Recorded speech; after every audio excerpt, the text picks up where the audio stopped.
የፕሪቶሪያ ስምምነት የአማራ ክልል ህዝብ ጥቅም ያሳጣ ነበር ወይ ማለት እንችላለን? ስፔሲፊካሊ የወልቃይትን ጉዳይ ብትወስድ ሰኔ 15 እንዴት ነበር የሚያስታውሱት? ዶክተር አምባቸው በደንብ የተገናኘን እንወያይ ነበር። ጀነራል ሰዓረን ብትወስድ ቦርዲንግ ስኩል በጋራ የተማርነው ፍትሃዊ የሆነ ተጠቃሚነት በሚገባኝ ልክ አላገኘውም የሚል ጥያቄ ሲነሳ ነበረ። የአማራ ህዝብ እንደ ህዝብ በጠላትነት ፈርጆ የኖረው ማን ነው? ለሴራ ጎንጓኞች የጦር መሳሪያ የሚያስታጥቀው ሀገር ሴቱ ነው። ሚኒሊክ ካለ ጎበና ካለ ሚኒሊክ ዘመናት ኢትዮጵያ መፍጠር የሚችሉበት ምንም አይነት እድል የለውም። ጠመንጃ በማንሳት ወደ ጫካ የገቡ ኃይሎች አሉ። የተዘጋ ቤቱን ፍሬሽ ኤር ለማስገባት መስኮት ሲከፍት ንጹህ አየር ብቻ አይደለም ወደ ቤቱ የሚገባው። የኢትዮጵያ ህዝብ እዚህ ምርጫ ላይ ሲሳተፍ ምን መልእክት ሊያስተላልፍ እንደፈለገ መውሰድ እንችላለን? ባለፉት 5 ዓመታት ብዙ ድንቅ ስራዎች ሰርተናል። በዚህ 5 ዓመት ግን ፈተናው ከባድ ነው። እንቅልፍ የሚያስተኛ አይደለም። ጠቅላይ ሚኒስትር ዶክተር አብይ አህመድ በፖለቲካዊ ኢኮኖሚያዊና ማህበራዊ ጉዳዮች ላይ ከአማራ ሚዲያ ኮርፖሬሽን አሚኮ ጋር ያደረጉት ቆይታ አሁን ይጀምራል።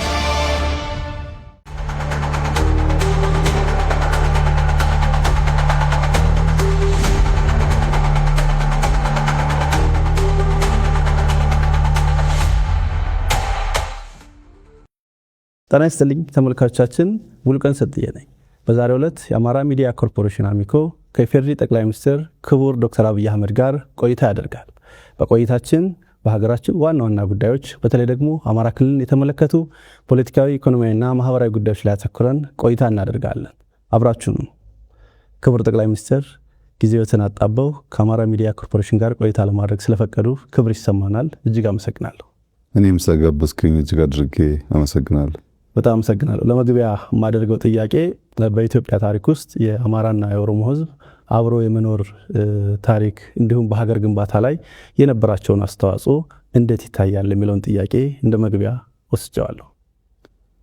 በኢትዮጵያ ውስጥ የሚኖሩ ህዝቦች በዘመናት መካከል አብረው ሲኖሩ በብዙ መልኩ የተጋመዱ፣ የተሳሰሩ፣ የተጋቡ፣ የተዋለዱ እና በጋራ ይኖሩ ናቸው ሁሉም። በተለይ ደግሞ አማራና ኦሮሞን ስትወስድ በአቀማመጣቸውና በቁጥራቸው ከፍ ስለሚሉ በኢትዮጵያ ታሪክ መለስ ብለህ እያንዳንዱን አንጓ ብትመዝን በሶስት ዋና ዋና መንገዶች በስፋት የተጋመዱ መሆናቸውን ታያለህ። አንደኛው በጋብቻ ነው።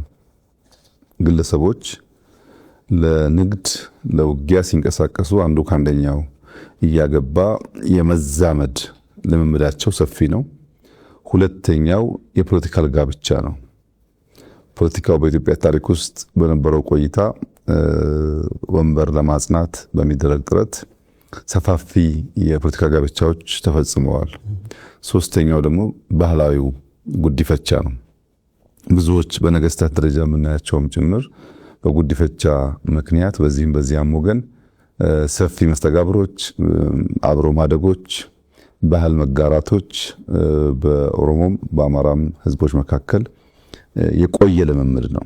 ጥቂት ምዕተ ዓመታት ወደ ኋላ መለስ ብለን የኢትዮጵያን ታሪክ ብንመለከት ለምሳሌ የሸዋ ሱልጣኔቶች የሚባለው ዘመን 350 ዓመት ገደማ ቆይቷል። የሸዋ ሱልጣኔቶች በመንግስት በፈጠሩበት ከባቢ ላይ በስፋት ኦሮሞዎች፣ አማሮች፣ አርጎባዎች፣ ጉራጌዎች፣ ሌሎችም ብሔሮች ያሉባቸው አካባቢዎች ናቸው።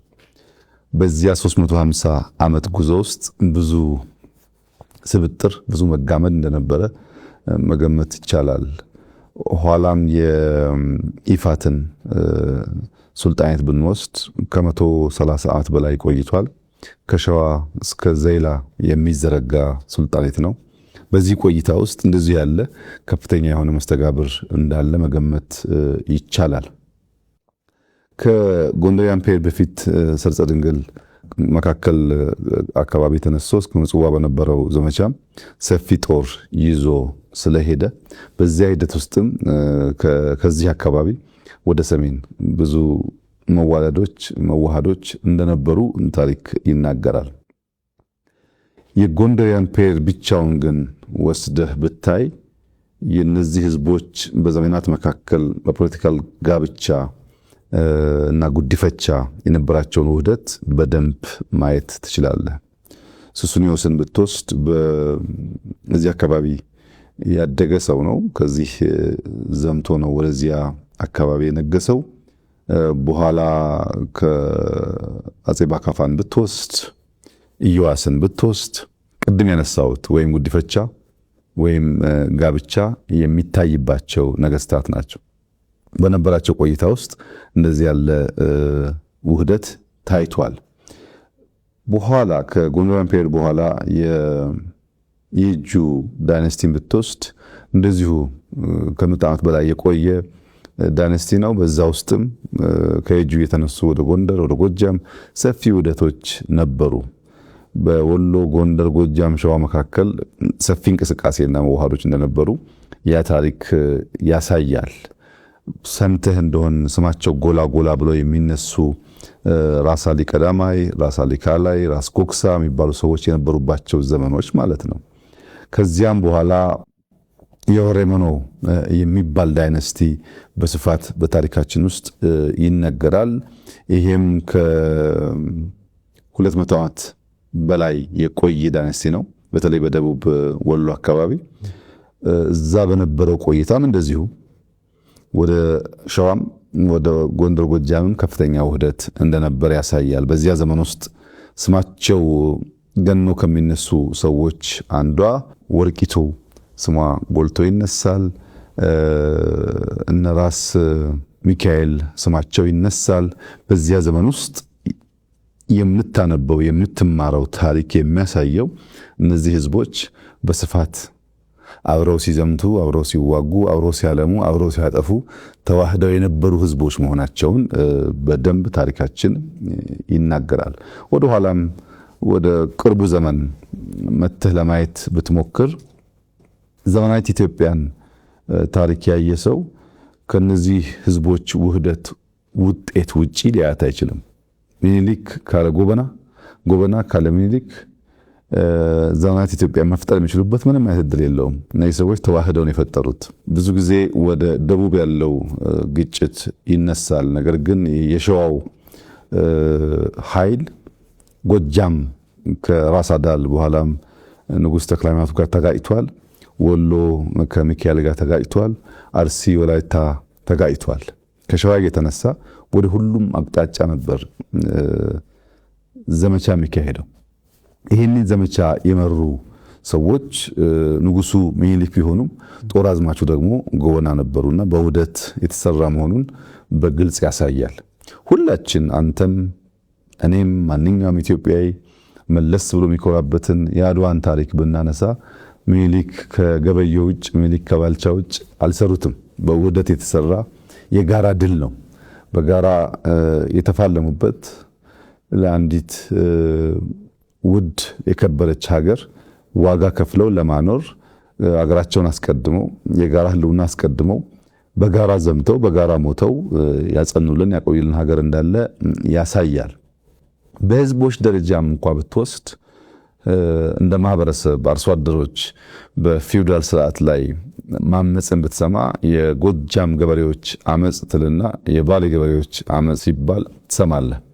እና እስከ በኋላ ድረስ ባለው ታሪክ ውስጥ እነዚህ ሁለት ህዝቦች ለዘመናት አብረው ሲዘምቱ፣ ሲጋቡ፣ ሲነግዱ፣ ሲኖሩ፣ በብዙ ሲዋሃዱ የኖሩ መሆናቸውን የኢትዮጵያ ታሪክ በግልጽ ያስቀምጣል። በእርግጥ ይህ ባህሪ በሁለቱ ብሔር ላይ ብቻ የተወሰነ አይደለም። ብዙዎቹ ላይ እንደዚህ አይነት የመዋሃድ እና አብሮ የመኖር ልምምዶች በስፋት ኢትዮጵያ ውስጥ አሉ። በጣም ጥሩ። ወደ ሁለተኛው ነጥቤ ልለፍ። ክቡር ጠቅላይ ሚኒስትር፣ እንግዲህ የአማራ ክልል ሁኔታ ስናየው በአጭር ጊዜ እንኳን ከለውጡ በፊትና ለውጡ ከመጣ በኋላ ብለን መክፈል እንችላለንና የአማራ ክልል ሁኔታ በእነዚህ የሁለት ምዕራፎች እንዴት ነው የሚገለጸው የሚል ጥያቄ ማንሳት ፈልጋለሁ።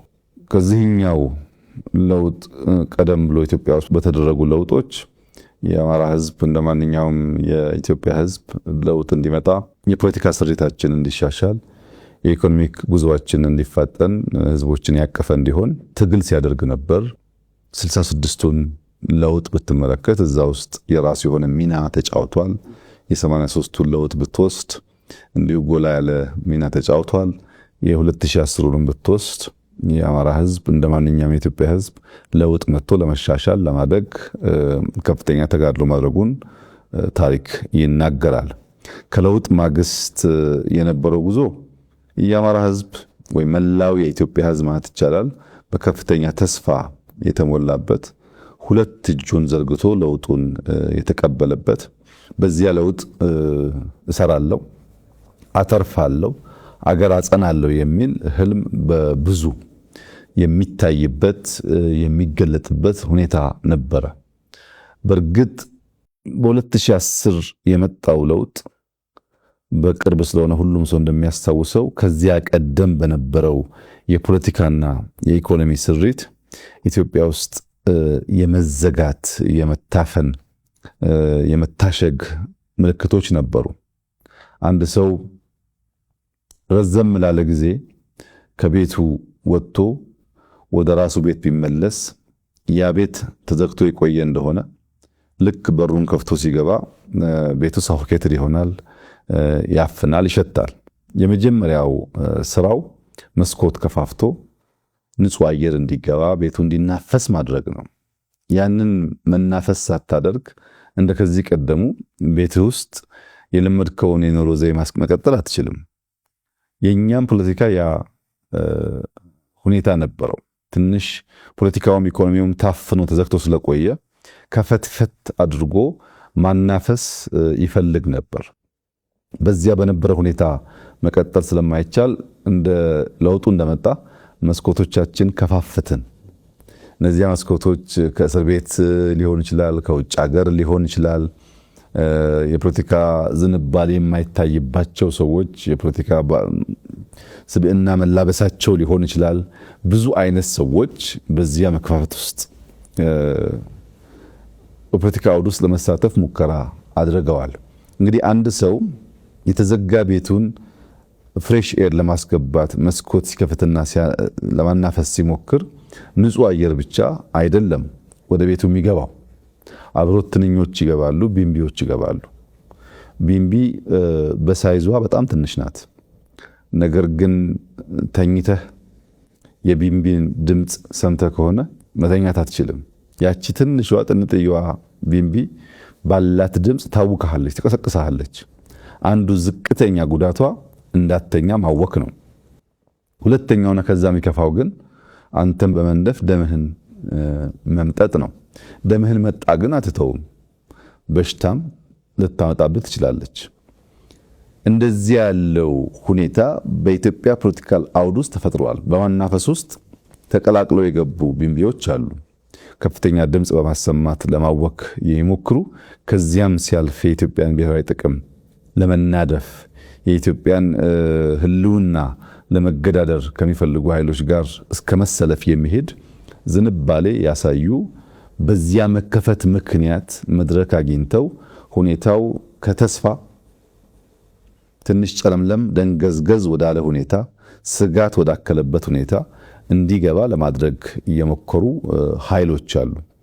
ይህንን ዝብርቅ መንፈስ ነው የምታየው በሁሉም ክልሎች። በአማራም ክልል በከፍተኛ ደስታ የተቀበለው የደገፈው፣ በኋላ በተፈጠረ ሁኔታ ደግሞ ምንድነው የመጣብን የሚል ድንግዝግዝ ስጋት እያደረበት እየዋለ እያደረ ሲመጣ ግን ነገር እየተገለጠ ሲሄድ የመደመር መንገድ ብቸኛው አማራጭ መሆኑን፣ ለመበልጸግ የሚደረገው ጥረት ተገቢ ጥረት መሆኑን ያመነ ኃይል ሆኖ እንግዲህ ዘንድሮ ያንን በምርጫውም አረጋግጧል። ብቸኛው ኢትዮጵያን የማጽኛው መንገድ ቅድም በታሪክ ያነሳሁት ውህደት እንደተጠበቀ ሆኖ ያንን በሚያርቅ፣ በሚያድስ፣ በሚያሻሽል፣ በሚያሰፋ መንገድ መሄድ ብቻ ነው እንደ ሀገር ተከባብረን ተዋደን በጋራ ጥረን ግረን አንዲት ታሪካዊት ሀገር ማጽናት የምንችለው የሚል እምነት የያዘበት ጊዜ ይመስለኛል። ወደ ለውጡ ልውሰዶትና ልክ ለውጡ እንደመጣ እርስዎ ወደ ኃላፊነት ሲመጡ ያደረጉት ወደ አማራ ክልል ተጉዞ የተለያዩ ሰዎች ጋር ቀጥታ ፊት ለፊት መገናኘት፣ ከዛም በመለስ ከለውጡ ከትንሽ ወራት በኋላ እንዲሁ በየበልዩ ቤተ መንግስት የአማራ ክልል ተወካዮችን አነጋግረው ነበርና ይህንን ለምንድን ነበር ያደረጉት?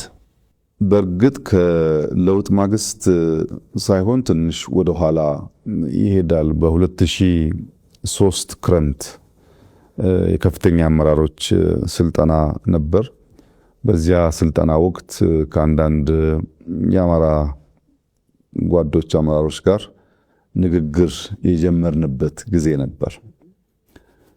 ያ ንግግር ትርክትን ማደስ ያስፈልጋል። መካከላችን ያለውን ግድግዳ ማፍረስ ይኖርብናል።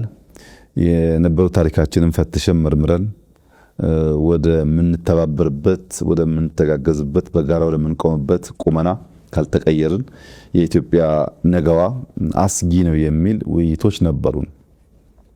የውይይቱን ሂደት መለስ ብዬ ሳስታውስ አሁን ኢትዮጵያ ውስጥ የሚታዩ የተለያዩ ኃይሎች መሰብሰብ፣ መጣመር፣ ያልተቀደሰ ጋብቻ፣ ብዙ ርቀት የማይሄድ ጋብቻ አይና የእኛን ሁኔታ አስታውሳለሁ። እኛ ያኔ የነበረን ውይይት በሶስት አንጓ የተከፈለ ነው። መገንባት የምንፈልገው ሀገር አለ። እዚያ ጋር ለመድረስ ግን ምን እንዳለን ማወቅ አለብን። ምን እንዳለን ከማወቃችን በፊት በሁኔታዎች ላይ ያሉን እምነቶች ምን እንደሆኑ እንወያይ ነበር። ምን እናምናለን? ለምሳሌ ታሪክን በሚመለከት ምን ታምናለህ አንተ? በታሪክ ምልከታችን ላይ፣ በኢትዮጵያ የብልጽግና ጉዞ ላይ፣ በኢትዮጵያ ሕዝቦች በእኩል የመጠቀም በእኩል የማደግ ሁኔታዎች ላይ ያለህን ምልከታ ያለህን ብሊፍ ማወቅ አንተም ማወቅ ጠቃሚ ነበር። መጀመሪያ እምነቶቻችንን በሚመለከት ብዙ ጊዜ ረዘም ላለ ጊዜ እንወያያለን። በእነሱ ጉዳይ ላይ ከሞላ ጎደል መግባባት ሲታይ what we possess የሚለው ሁለተኛው ፓርት ነበር። ምንድነው ያላት ኢትዮጵያ? እኛስ ምን አለን? ምን እኔ ተጣለው? ምን ታመጣለህ አንተ? ምን አጋጭተን ነው ያ የምናስበውን ነገር የምናሳካው? ያሉን ነገሮች ከለየን በኋላ ደግሞ ምን ገነባትን ኢትዮጵያ በምን መልክ እንደምንገነባ እናነሳ እንወያይ ነበር። አሁን አይተህ ከሆነ ብዙዎቹ እምነቶቻቸውን ከሌል በኋላ ስለሚያደርጉ ልክ ትንሽዬ ነገር ሲመጣ መሰረቱ የተስተካከለ ስላልነበረ ቶሎ ይፈርሳል። ሁልጊዜም ውህደት ሲፈጠር፣ ሁልጊዜም በጋራ መተባበር ሲፈጠር ግለሰቦች፣ ፓርቲዎች፣ ቡድኖች መነጋገር ያለባቸው እምነት ነው። ምንድነው የምታምነው? ምንድነው ማምነው? በምን መነጽር ነው ነገን የምታየው? በምን መነጽር ነው ትናንትን የምታየው? በምን ትብብር መንፈስ ነው ዛሬን የምንሰራው የሚለውን ካልተግባባ በጋራ መቆም ጠላትን ያሰነብት ይሆናል እንጂ ብዛም ፋይዳ አይኖረውም። ያን ለመፍታት ውይይቶች እናደርግ ነበር። ከዛ ከለውጡ ጥቂት ወራት በፊት በኦሮማራ እንቅስቃሴ ባህር ዳር መጥቼ ከእናንተ ሚዲያ ጋር ቆይታ አድርጌ ነበር። ያንን መለስ ብላችሁ ብታዩ ይሄንን ሐሳብ የሚገልጽ ነው። የሁለቱን ህዝቦች በጋራ ለዘመናት መኖር፣ አሁንም በትብብር መንፈስ መስራት ኢትዮጵያን ለመታደግ ያለውን ፋይዳ በጉልህ የሚያሳይ ነበር። ያ የኦሮማራ እንቅስቃሴ የተፈለገ የተወደደ አልነበረም። እንደምታስታውሱት ብዙ የሚጠላ እንቅስቃሴ፣ ብዙ አታክ የነበረበት እንቅስቃሴ ነው የነበረው። ከዛ እንቅስቃሴ በኋላ የለውጥ ፍላጎት ልክ እንደ በልግ ዝናብ ምንም ድምፅ ሳያሰማ በሚመጣበት ሰዓት ነገሮች ሁሉ ፈጣን ነበሩ። ያንን ባክግራውንድ ይዞ ነው ወደ ለውጡ ጉዳይ የገባ ነው ማለት ነው። የእንቅስቃሴ ዋነኛ ምክንያት ለውጥ ሲደረግ የህዝብን የልብ ትርታ በበቂ ደረጃ መገንዘብ ካልተቻለ ረዘም ላለ ጊዜ ለውጥን መምራት አይቻልም። ምንድነው እኔም አስበዋለሁ፣ ጓደኞቼ የሚያስቡት አለ፣ የምናቀውና የገባን ነገር አለ። ግን ያልገቡን ነገሮች ደግሞ እንደዚሁ ሊኖሩ ስለሚችሉ የሰውን ጥያቄ፣ አስተያየት፣ እምነት እኛ ረዘም ላለ ጊዜ ስንወያይባቸው የነበሩትን ጉዳዮች ማሱ እንዴት እንደሚያያቸው ለመገንዘብ የመጀመሪያው ስራ በየቀጠናው ሄዶ የህዝቡን የልብ ትርታ ማድመጥ ነበር እና የመጀመሪያ ጉዞ የአማራ ክልል ወደ ጎንደር ነበር።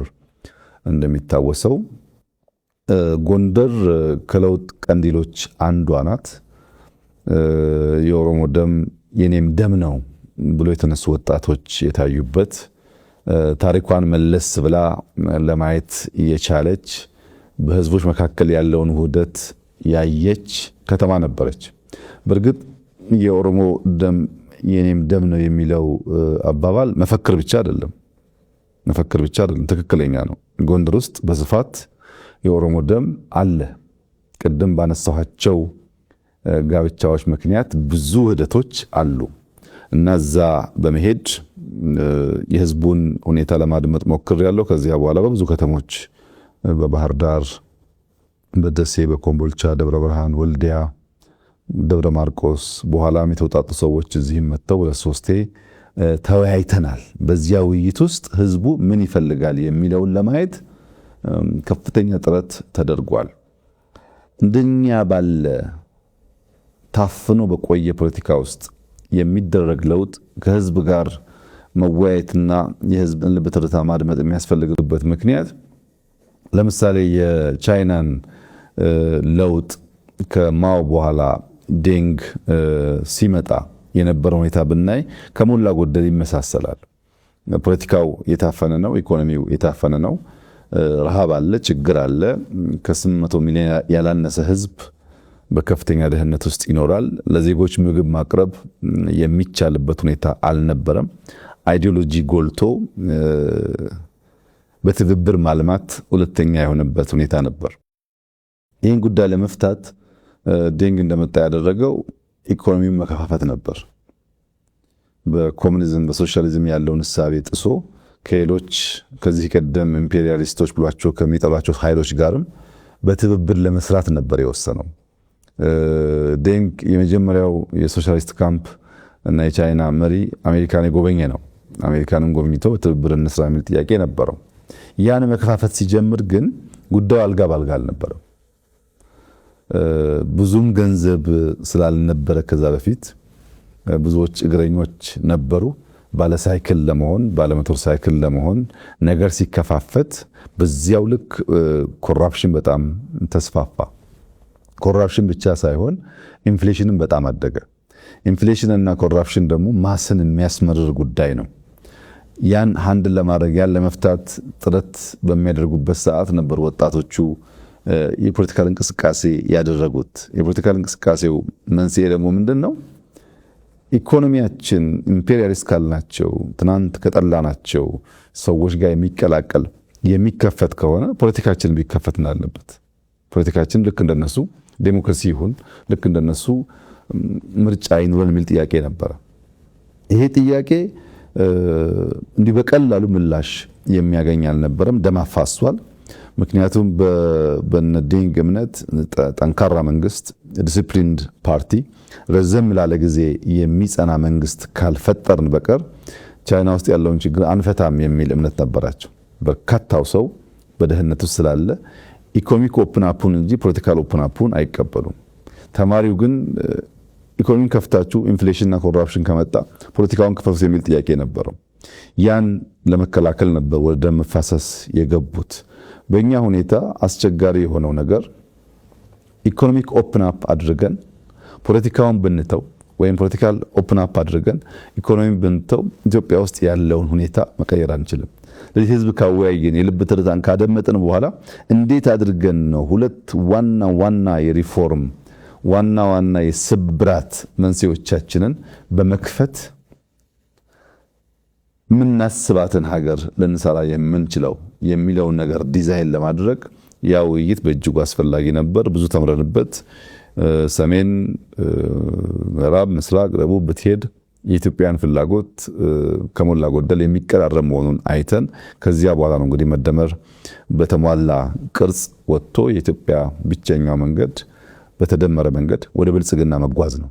ካልበለጸገች ካልተደመረች ህልውናዋ አደጋ ውስጥ ሊገባ ይችላል ወደሚል መንግስታዊ ንድፍ የገባ ነው ማለት ነው። በጣም ጥሩ። አንድ ክስተት ልመልሶት ነው። ከለውጡ በኋላ እንደሚያስታውሱት ክቡር ጠቅላይ ሚኒስትር አማራ ክልል ላይ ከሚታወሱ ታሪኮች ውስጥ አንድ ሰኔ 15 የሚባል መጥፎ ታሪክ አለንና እንዴት ነበር የሚያስታውሱት? ለምንድን የተከሰተው ብለው ያስባሉ እርስዎ? ደግሞ ከለውጥ ማግስት ስለነበረ ከኢትዮጵያ ፖለቲካም ጋር ያለው ተጽዕኖ ቀላል የሚባል አይደለምና እንዲሁም ደግሞ አሁን የአማራ ክልል ያለበት ሁኔታ ምን የሚታወቅ ነው። ለአሁን ላለበት ሁኔታ አስተዋጽኦስ ያበረከተ ነበር ብለን መውሰድ እንችል ይሆን? የሰኔ 15ቱ ክስተት መነሾ አድርጌ የምወስደው ቤዚክሊ ከሁለት ጉዳዮች የሚመነጭ ይመስለኛል። አንደኛው ስሁት ግምገማ ነው። አንድ ነገር ለማሳካት የምትሰራው ግምገማ በበቂ ዳታ ላይ በበቂ ኢንፎርሜሽን ላይ ያልተመሰረተ ከሆነ ጉጉት ይቀድምና መሻት ይፈጥንና ወደዚያ ለማድረስ የሚገባህን መንገድ በትክክል ዲዛይን ሳታደርግ ጥፋት ታመጣለህና ስሁት ግምገማ አንዱ ችግር ይመስለኛል። ይሄ እዛ ላይ በቃ ሳይሆን ከዛ በኋላም በተደጋጋሚ የምናየው ችግር ነው። ሁለተኛው ችግር በሁለት እግር ማነከስ ነው።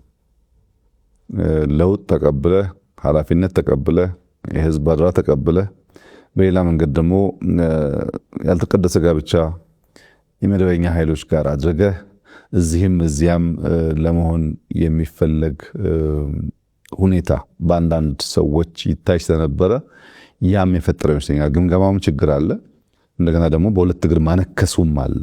እዚህ ተቀምጦ እዚያ ሆኖ ደግሞ እዚህ የመሻቱ ፍላጎት የተቀላቀሉ ነገሮች አሉ። በአንድ መንግስት ወይም በአንድ ፓርቲ እቅድ የሚመራ ስብስብ ሳይሆን እቅዱን ከተለያየ ሶርስ የሚወስድ ኃይል ያለበት ግን በጋራ የሚነጋገር የሚሰበሰብ የሚወያይ በዛ ሂደት ውስጥ ደግሞ ጥፋት ሊያመጣ የሚችል ክስተት ሆኗል። እንግዲህ ቅድም ላነሳልን እንደሞከርኩት የኢትዮጵያ ህዝቦች የመዋሃድ ታሪክ ቢኖራቸውም አብሮ የመዝመት ታሪክ ቢኖራቸውም በዘመናት መካከል ስልጣን ሲመጣ በኃይል አልጋ ሳይጸና የመገዳደር ፍላጎት የባህላችን አንዱ አካል ነው። በልጅ ኢያሱ ዘመን መለስ ወደ ታሪክ ብታገላብጥ ይሄን ነገር በቀላሉ ማየት ትችላለህ። በጃንሆይ ጊዜ የታህሳስ ግርግር የምንለውን በኋላ 56 ላይ ያጋጠመውን ብንወስድ የዚሁ ተቀጽላ ነው። በደርግ ዘመን 1981 ያየነው መሰል ባህሪ ነው። በኢህአደግ ዘመን መጠኑ ዝቅ ያለ ቢሆንም በ2001 አካባቢ መጠነኛ ፍላጎቶች ተንጸባርቀዋል። በእኛም ጊዜ በሰኔ 2010 16 ላይ ከለውጡ 2 ወር 3 ወር በኋላ መሰል ሙከራዎች በመስቀል አደባባይ ተካሂደዋል። እዚህ በኢትዮጵያ ታሪክ ውስጥ ሁልጊዜም በኃይል ፍላጎትን ማሳካት፣ በኃይል ስልጣን ለመያዝ መሞከር፣ ሰው በመግደል ስልጣን ለመውረስ መሞከር ነበር ማለት ነው። የሰኔ 15ቱን ከነዚህ ከላይ ከዘረዘርኳቸው ክስተቶች ለየት የሚያደርገው በክልል ደረጃ በከተማ ደረጃ ዝቅ ብሎ ለመፈጸም የተሞከረ ሙከራ ነው። በክልል ደረጃ እንደዚህ ያለውን ጉዳይ ፈጽመህ ምን ታሳካለህ የሚለው ጉዳይ ቅድም ያልኩት የስሁት ግምገማ ውጤት አካል ይመስለኛል። እንዴት ታስታውሰዋለህ? እንዴት ይታወሳል አልከው፣ የታሪካችን የጠባሳችን አካል አድርጌ ነው የማስታውሰው። በሶስት መንገድ ጠባሳ ጥሎብን አልፏል። አንደኛው ባጣናቸው ግለሰቦች፣ የለውጥ ኃይል የቼንጅ ኤጀንትስ የሚባሉ በለውጥ ውስጥ ከፍተኛ ሚና ያላቸውን ሰዎች ያሳጣ ክስተት ነው። ለምሳሌ ዶክተር አምባቸውን ብትወስድ 2003 ጀምሮ ንግግር እናደርግ ነበር ካልኩ ሰዎች አንዱ ነው። አምባቸው በዚያ ጊዜ በነበረን ውይይት ከፍተኛ ጉጉት ነበረው ለለውጥ። ግን እምነቶቻችንን ምንድነው ያሉን፣ እንዴት እናሳካቸዋለን፣ መቼ እናሳካቸዋለን የሚለውን ነገር ለመወያየት ከ2003 በኋላ አማራ ክልል እያለ ተደጋጋሚ ሲመጣ እንገናኝ ነበር። በኋላ ሁለታችንም የካቢኔ አባላት ሆነን በደንብ እየተገናኘን እንወያይ ነበር። ዝም ብሎ ኦቨርናይት የተፈጠረ ነገር አይደለም። ብዙ ምክክሮች፣ ውይይቶች፣ የተለያዩ ሰዎች በውስጥ እያቀፉ መሄዶች ነበሩበት። ጀነራል ሰዓረን ብትወስድ ሰዓረ አጋጣሚ ሆነው ቀደም ብሎ ሃይ ስኩል ቦርዲንግ ስኩል በጋራ የተማርነው አንድ ትምህርት ቤት ነበር። ትምህርት ቤቱ ደግሞ ቦርዲንግ ስለነበረ ቀንም ማታም የመገናኘት እድል ነበረን። ረዘም ያለ ጊዜ ትውውቃለን። በኢትዮ ኤርትራ ጦርነትም ከዚያም በኋላ ባሉ አጋጣሚዎች አልፎ አልፎ የመገናኘት የመነጋገር ልምዶች ነበሩን፣ ቅርብ ነበረን። ለውጡ ሊመጣ ጥቂት ጊዜ ሲቀረው የለውጡ ዋዜማ ገደማም በተደጋጋሚ እንገናኝ ነበር። በተለይ ግን በተለየ መንገድ እንዲታወስ ከማስታወስበት አንዱ ነገር ታስታውስ እንደሆነ የጠቅላይ ኤታማዦር ሹሙንና የደህንነት ኃላፊውን በአንድ ጀንበር ለማንሳት የነበረው ውሳኔና የለውጡ አካል ከመጀመሪያው ከእቅዱ ጀምሮ የተሳተፈበት ብቸኛው ሰው ሰዓረ ማለት ይቻላል። ብዙ ሰው ጉዳዩን አያውቀውም። ሰዓረ በእቅዱም በሂደቱም ተሳትፎ ነበረው። በዚያ ደረጃ ለቼንጅ ኤጀንት የሚታመን ሰው ነበር ማለት ነው። ሌሎቹንም ብታነሳቸው እነ ምግባሩ በዚያ ደረጃ ይታያሉ። በቅርበት ከኔ ጋር የሰሩት እነዚህ ቢሆኑም በዚያ ጊዜ ያጣናቸው ሰዎች ለለውጥ ኤጀንት ሆኖ ማገልገል የሚችሉ ቢቆዩ ብዙ የሚያበረክቱ ሰዎች ናቸው። አንዱ ጠባሳ ይሄ ነው። ሁለተኛው በኢትዮጵያ ፖለቲካል ትምምን ውስጥ የፈጠረው ጠባሳ ነው። ፖለቲካል ትረስት በጣም እንዲቀዘቅዝ አድርጓል። በሰዎች መካከል፣ በቡድኖች መካከል አብረህ እየኖርክ አብረህ እየሰራህ አብረህ እየተሰበሰብክ የመተማመን ዝንባሌው በእጅጉ እንዲቀንስ አድርጓል። ያም በጣም መጥፎ ጠባሳ ነው። አብረህ ስለ ሀገር ከምትመክረው ሰው አደጋ ያጋጥመኛል እያሰብክ መምከር በእጅጉ ትምምንን የሚቀንስ ጉዳይ ስለሆነ እንደ አንድ ክስተት ጠባሳ ሊታይ ይችላል። ሶስተኛው ባህል ነው። የኢትዮጵያን የፖለቲካል ባህል አበላሽቶታል። ቀድሞ የነበረ ነው፣ ያን አስቀጥሏል። ከንግግር ከውይይት ይልቅ በመሳሪያ በጉልበት ግለሰቦችን በማፈን በመግደል ስልጣን ማረጋገጥ መጎናጸፍ ለመሞከር ያለውን ልምምድ የሚያስቀር መሆን ሲገባው የሚያስቀጥል መሆኑ በሶስተኛ ደረጃ በጠባሳነት አየዋለሁ።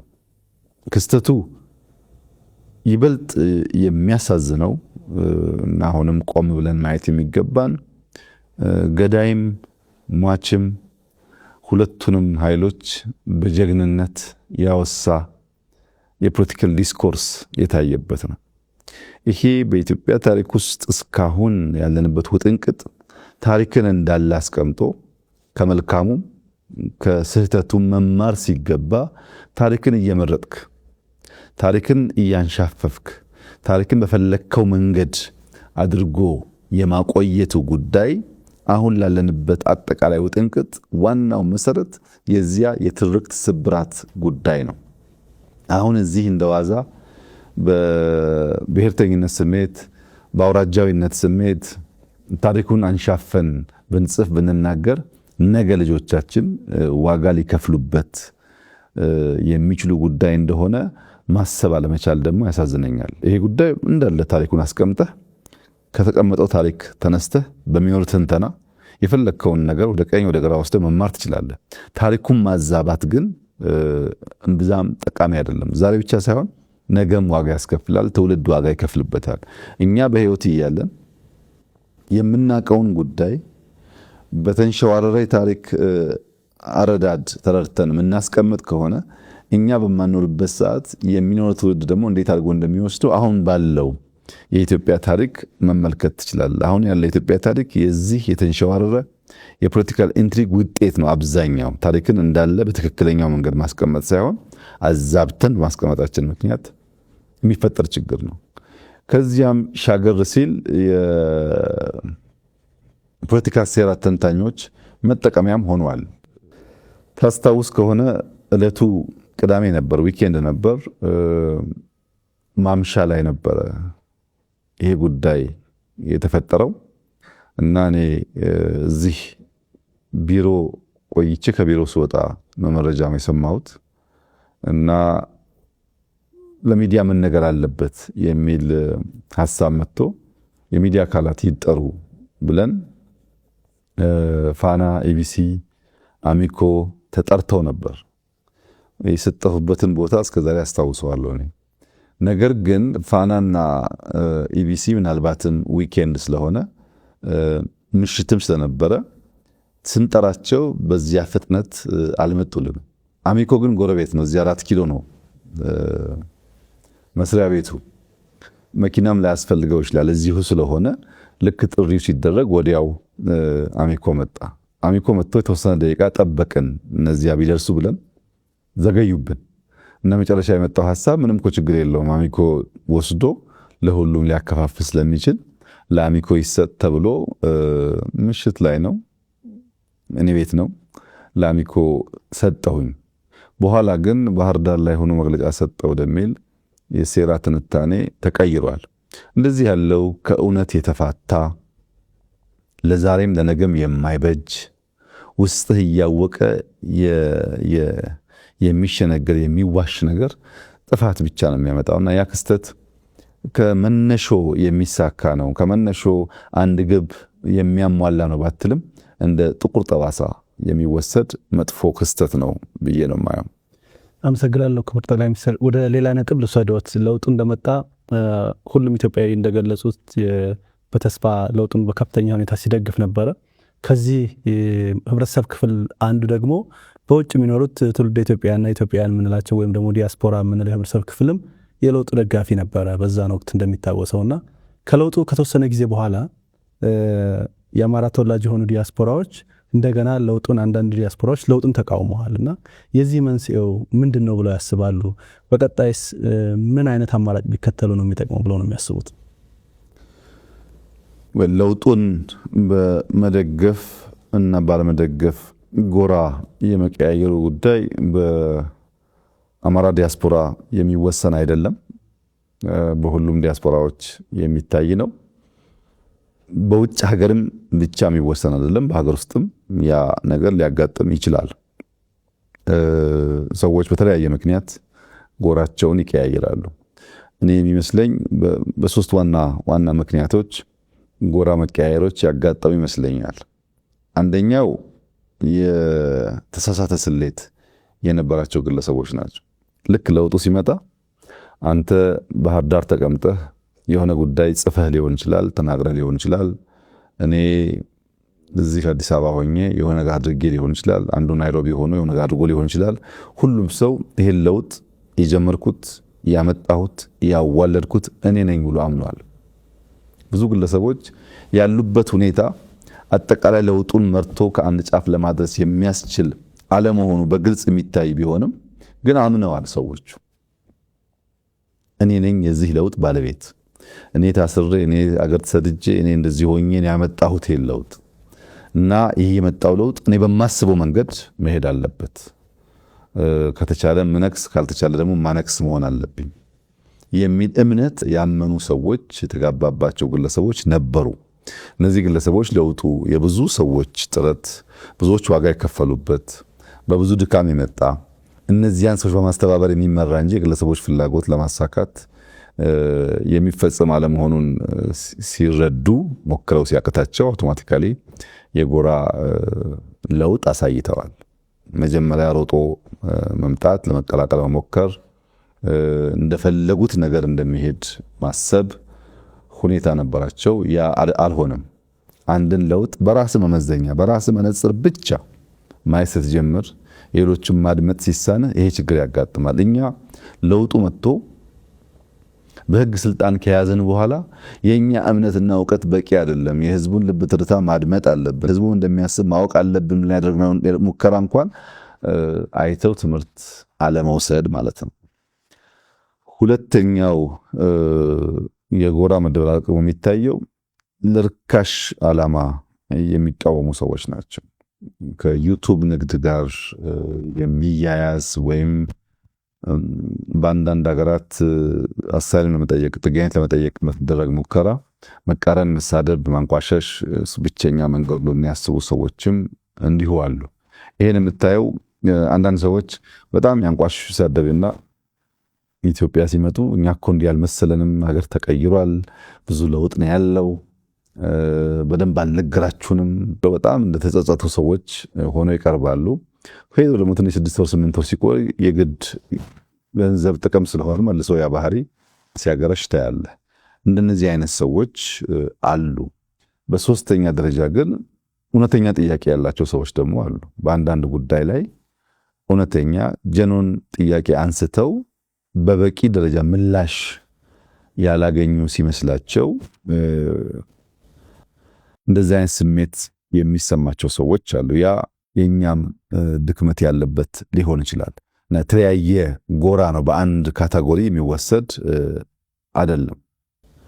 መንገዳቸው ምን ይሁን እንዴት ቢቀጥሉ ይሻላል ላልከኝ ያው እውነተኛ ጥያቄ ያላቸው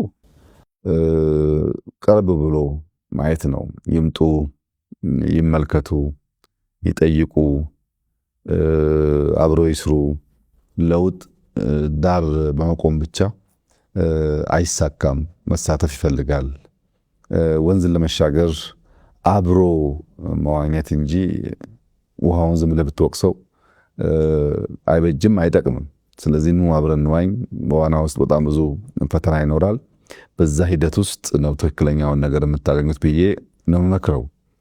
በተሳሳተ መልኩ በተሳሳተ ስሌት ውጤቱን የገመቱ ሰዎች የኢትዮጵያ ነባራዊ ሁኔታ ያኔ ብቻ ሳይሆን አሁንም የተገነዘቡ አይመስለኝም። የኢትዮጵያ ነባራዊ ሁኔታ መገንዘብ፣ ዘመኑን መገንዘብ ያስፈልጋል። አንተ እንኳን በምታውቀው ከለውጡ ዓመት 2 ዓመት በፊት ኢትዮጵያ ውስጥ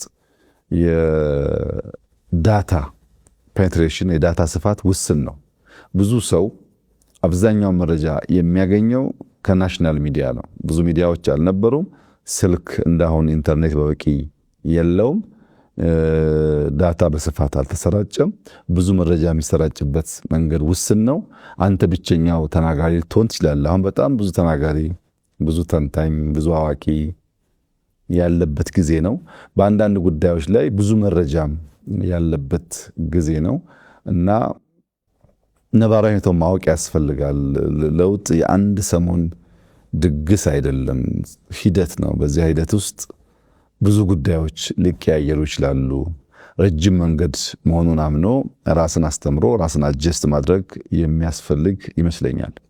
ጫና መቋቋም የሚሳናቸው ለጊዜያዊ ችግር ሲሉ ደግሞ ሸብረክ የሚሉ ሰዎች ጥጃው ሳይወለድ በረቶ ይዘጋም። መከራው፣ ችግሩ፣ ሂደቱ በአጭር ጊዜ ውስጥ የሚፈጸም ስላልሆነ ለርካሽ ዓላማ ለርካሽ ጥቅም ሲባል ከቁም ነገር መጉደል አይሆንባችሁ።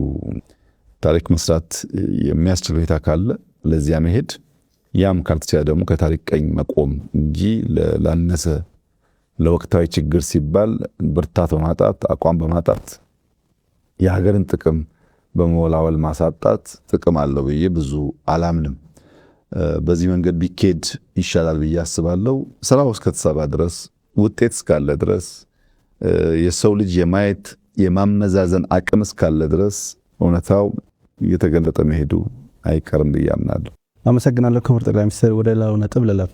ብልጽግና እንደ ፓርቲ የመደመር መንግስትም እንደ መንግስት ሲመጣ የአማራ ህዝብ ይፈታቸዋል ይመልስልናል ብለው ሲያነሷቸው ወይም ተስፋ ያደርጓቸው ጥያቄዎች ነበሩና እነሱን ከመመለስ አንጻር ምን ተከናውኗል ብለው ያስባሉ? ብዙ ጊዜ ደግሞ የአማራ ህዝብ ከሚያነሳቸው ጥያቄዎች መካከልም እንዳብነት ከወሰንና ከማንነት ጋር የሚገናኙ ጉዳዮች ዛሬም ድረስ አልተፈቱም፣ ረጅም ጊዜ ወስደዋል እየተባለ ይነሳል። ይሄ ደግሞ የአማራ ህዝብ ለብልጽግና መንግስት የሚኖረውን ድጋፍ እንዲቀንስ እምነቱን እንዲላላ ያደርገውም ወይ የሚለው ላይ ማብራሪያ እንዲሰጡኝ ይፈልጋሉ። በዚያ ከለውጥ ማግስት ባደረግነው ውይይት በሁሉም የአገሪቱ ጫፎች የነበሩት ጥያቄዎች፣ አስተያየቶች በሁለት አንኳር ጉዳዮች ተከፍለው ይታዩ ይችላሉ። አንደኛ ፖለቲካ ጥያቄ ነው። ሁለተኛ ደግሞ የመልማት ጥያቄ ነው። ልማትና ፖለቲካ ናቸው ጎልተው በተለያየ ቋንቋ በተለያየ መንገድ የሚነሱት። በአማራ ክልል የነበረውን ጥያቄ ከዚህ ተለይቶ የሚታይ አይደለም። የመጀመሪያው የፖለቲካ ጥያቄውን ብንወስድ በሁለት ከፍለን ማየት እንችላለን።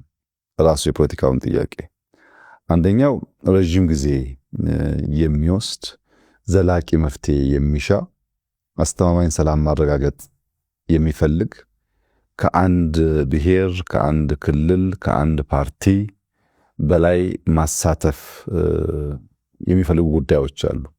በአንድ ፓርቲ የማይመለሱ፣ በአንድ ክልል የማይመለሱ፣ በአንድ ከባቢ ፍላጎት የማይመለሱ የሌሎችን ተሳትፎ የግድ የሚጠይቁ ጉዳዮች አሉባቸው ጥያቄዎች ውስጥ። ለምሳሌ ህገ መንግስት በሚመለከት ባንዲራው ላይ ጥያቄ የሚያነሱ ሰዎች አሉ። አንቀጽ 39 ላይ ጥያቄ የሚያነሱ ሰዎች አሉ። በወሰን ጉዳይ በወሰን ይገባኛል ጥያቄ የሚያነሱ ሰዎች አሉ።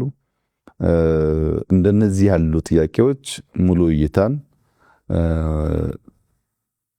ዘላቂ ሰላም የሚያረጋግጡ ምላሽን ማምጣት ይጠይቃሉ።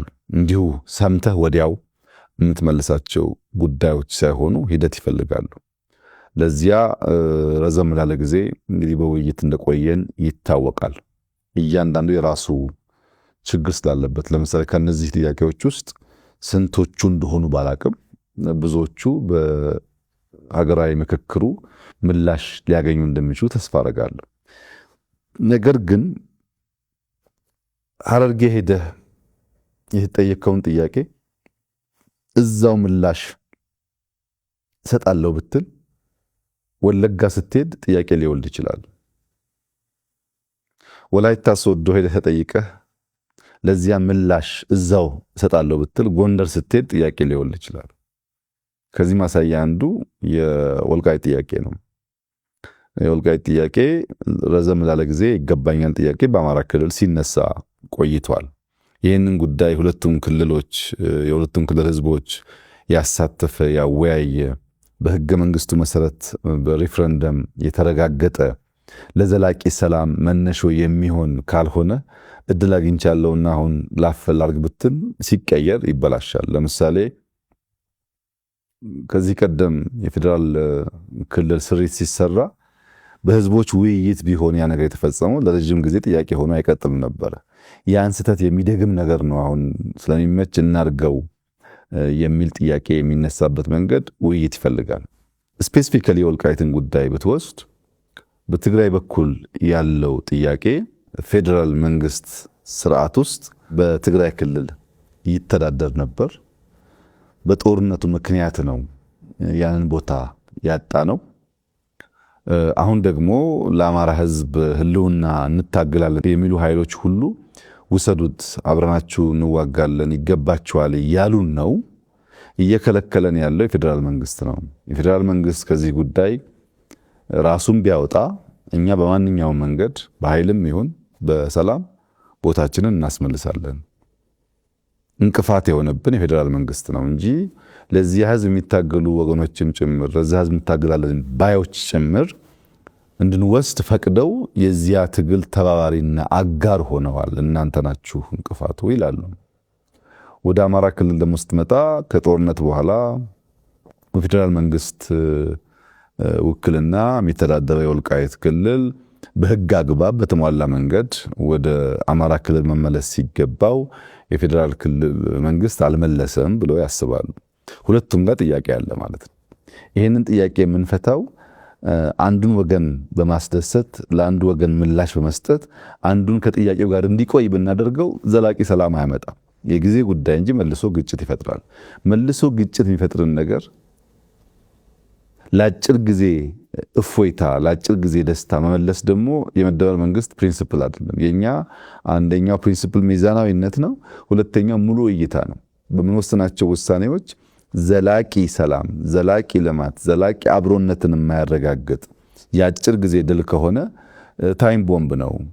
ነገርን ለጊዜው ያዳፍናል እንጂ ከናካቴው አያጠፋውም ብለን ስለምናስብ አንመርጠውም። መንገዱን ጊዜ ወስዶ ተወያይተን ተመካክረን ህግን ስርዓትን ተከትለን የህዝቦችን ተሳትፎ አረጋግጠን ብንወስን ግን ለዘላቂው ሰላም ሊያረጋግጥ ይችላል የሚል እምነት ስላለን አብዛኛው በኢንክሉሲቭ ናሽናል ዲያሎጉ 4 ዓመት የፈጀ ሂደት ነው።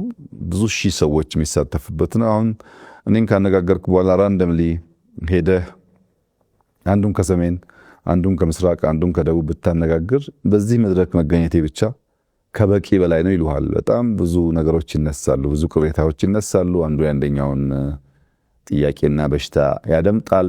በዚያ መንገድ ነው ኢትዮጵያ የምትሰራው፣ በውይይት በንግግር በትዕግስት ነውና ከአማራ ክልል ጥያቄ አንጻር ከበፊቱ የከፋ ነገር አሁን አለ ብሎ ለመውሰድ ያስቸግራል። በፊት የአማራ ክልል ወልቃይት ወደሚለው አካባቢ መጓዝ አይችልም። ዛሬ ቢያንስ መሄድ ይችላል፣ ሰው መጠየቅ ይችላል። እንደው በህግ ተጠቅሎ የአማራ ክልል ነው ባይባልም ለመንቀሳቀስ የሚከለክል ነገር የለም። ሌላው ደግሞ በምክክር በውይይት ትግራይንም አሳትፈን እነሱም የኛ ወገኖች ናቸው፣ ኢትዮጵያውያን ናቸው፣ እነሱም በሚያስከፋ መንገድ የምንፈጽመው ነገር ጥቅም የለውም ብሎ ማመን ያለበት የአማራ ክልል ማህበረሰብ በዛም በዚህም ያለው የተዋሃደ ቅድም እንዳልኩት የተዋለደ በብዙ ጉዳይ ውስጥ አብሮ ያለፈ ህዝብ ነውና ሁለቱንም ህዝብ በሚያሳምን በውይይት በምክክር ዊን ዊን አፕሮች ብንከተል ዘላቂ ሰላም ያረጋግጣል። ከዛ ውጭ ያለው መፍትሄ ለአማራም አይጠቅምም፣ ለኢትዮጵያም አይጠቅምም፣ ለትግራይም አይጠቅምም ብለው የመደበን መንግስት በጽኑ ያምናል። ነገር ግን ከረጅም ጊዜ ምላሽ ከሚሹ ባሻገር ያሉ በአጭሩ ፓርቲው መንግስት መመለስ የሚገባቸውን ብዙ ፖለቲካል ጥያቄዎች ግን ምላሽ አግኝተዋል። ለምሳሌ በፓርቲ ውስጥ እኩል ተሳትፎ አልነበረም። አንደኛ ባለቤትና ጎረቤት ነበር። ኢትዮጵያውያን ከፊሉ ባለቤት ከፊሉ ጎረቤት ወይም አጋር ተብሎ የተከፈለበት ሁኔታ ነበረ። ባለቤት ከተባሉትም ደግሞ ሃይራርኪ ነበራቸው። ዴሞክራሲን በሚያሳይ መንገድ ባለቤትነታቸው የሚያረጋግጥ ነገር አልነበረም። ለምሳሌ ፓርላማ ውስጥ ኦሮሞ፣ አማራ በቁጥራቸው ምክንያት በርከት ያለ ወንበር ቢኖራቸውም በፓርቲ ውስጥ ግን ኦሮሞም፣ አማራም፣ ትግሬም እኩል ወንበር ነበራቸው። እኩል ወንበር ነበራቸው ማለት መንግስቱን የሚመራው ፓርቲ ነው። ፓርቲ ውስጥ ማጆሪቲ ሩል ማይኖሪቲ ራይትስ የሚባለው የዲሞክራቲክ ፋውንዴሽን መሰረቱ እሳቤው አልነበረም። ቲፒኤልኤፍ 9 ሰው አለው፣ ኦህዴድ 9 ሰው አለው። እነዚህ ሰዎች በኩል ድምፅ ነው ወስነው ያ ውሳኔ ወደ ፓርላማ የሚፈጸመው። ይሄ ተሳትፎን የተዛባ ያደርገዋል፣ መስተካከል ነበረበት የሚል ጥያቄ ነበር። ሪጂናል ኦቶኖሚ ክልሎች ከፌዴራል መንግስት በህግ ከተሰጠው ስልጣን ባሻገር ጣልቃ ሳይገባባቸው በነፃነት ልማታቸውን፣ ሰላማቸውን፣ ፖለቲካቸውን እንዲያራምዱ መፍቀድ ላይ እንደሚታወቀው ውስንነት ነበር። ያን መመለስ ብዙ የሌሎችን ክልሎች ተሳትፎ ሳይፈልግ ራሱ መንግስት ራሱ ፓርቲ መወሰን መቀየር ይችላል። በፌዴራል መንግስት አካታችነትን በሚመለከት ኢሹዎች ነበሩ። በቁልፍ ቁልፍ ተቋማት ውክልናችን ለምሳሌ አየር መንገድ ወስደህ፣ ቴሌኮም ወስደህ፣ ሜቴክ ወስደህ እንደዚህ ገንዘብ ያለባቸው ሺፒንግ ላይንስ ወስደህ የሚታየው ካቢኔ ብቻ ሳይሆን ሌሎችም አካባቢዎች ላይ የነበረው ውክልና አሳታፊ አካታች አልነበረም የሚል ስሞታ ቅሬታ ነበር። ያለ መፍታት ብዙ ርቀት ተኪዷል። መጥፎ ትርክቶች አሉ። አንደኛው እንደ ገዢ፣ እንደ ጨፍጫፊ፣ እንደ አጥፊ የሚወስድ ትርክት አለ። ይሄ ደግሞ በዘላቂነት ኢትዮጵያን እያጠፋ እየከፋፈለ ነውና ትርክት ማድረቅ አለብን፣ ማስተካከል አለብን የሚል ጥያቄ ነበር።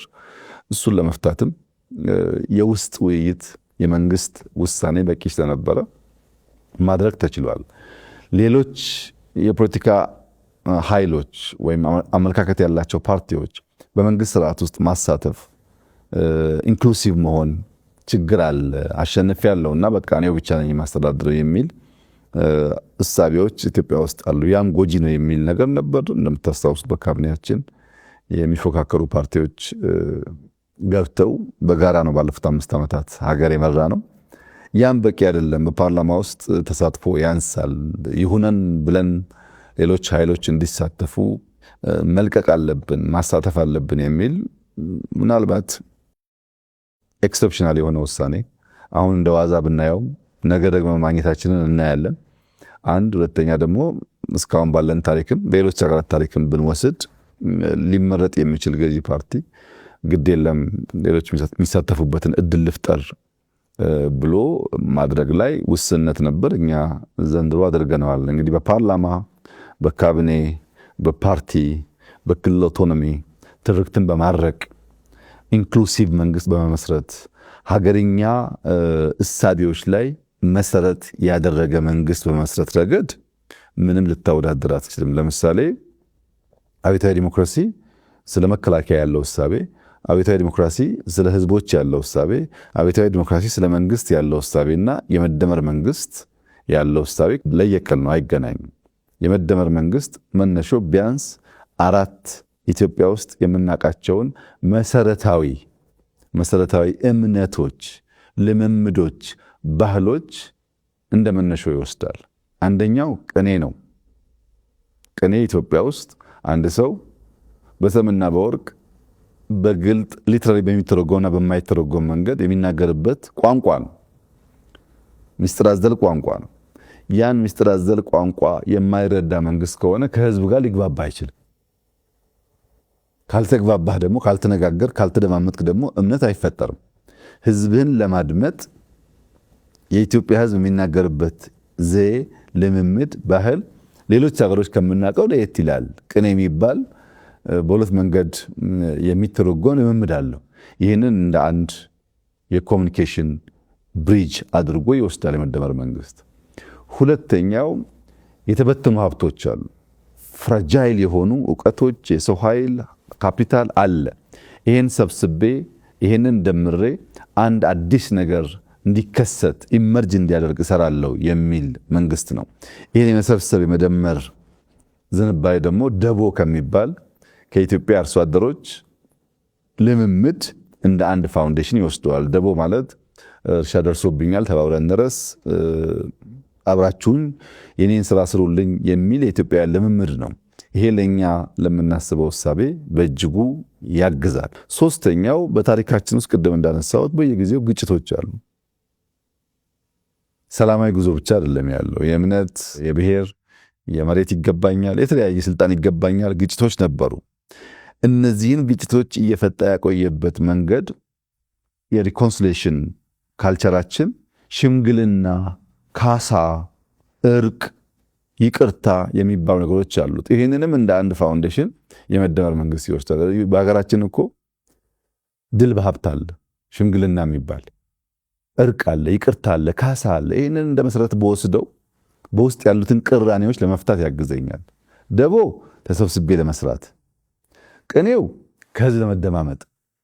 ግን ይሄ በመጀመሪያው ሌየር ላይ ፈርስቲር ላይ ያለው የሀገር ግንባታ መንገድ ብቻውን በቂ አይደለም። ኢንስቲትዩሽን ግንባታ ደግሞ ያስፈልጋል።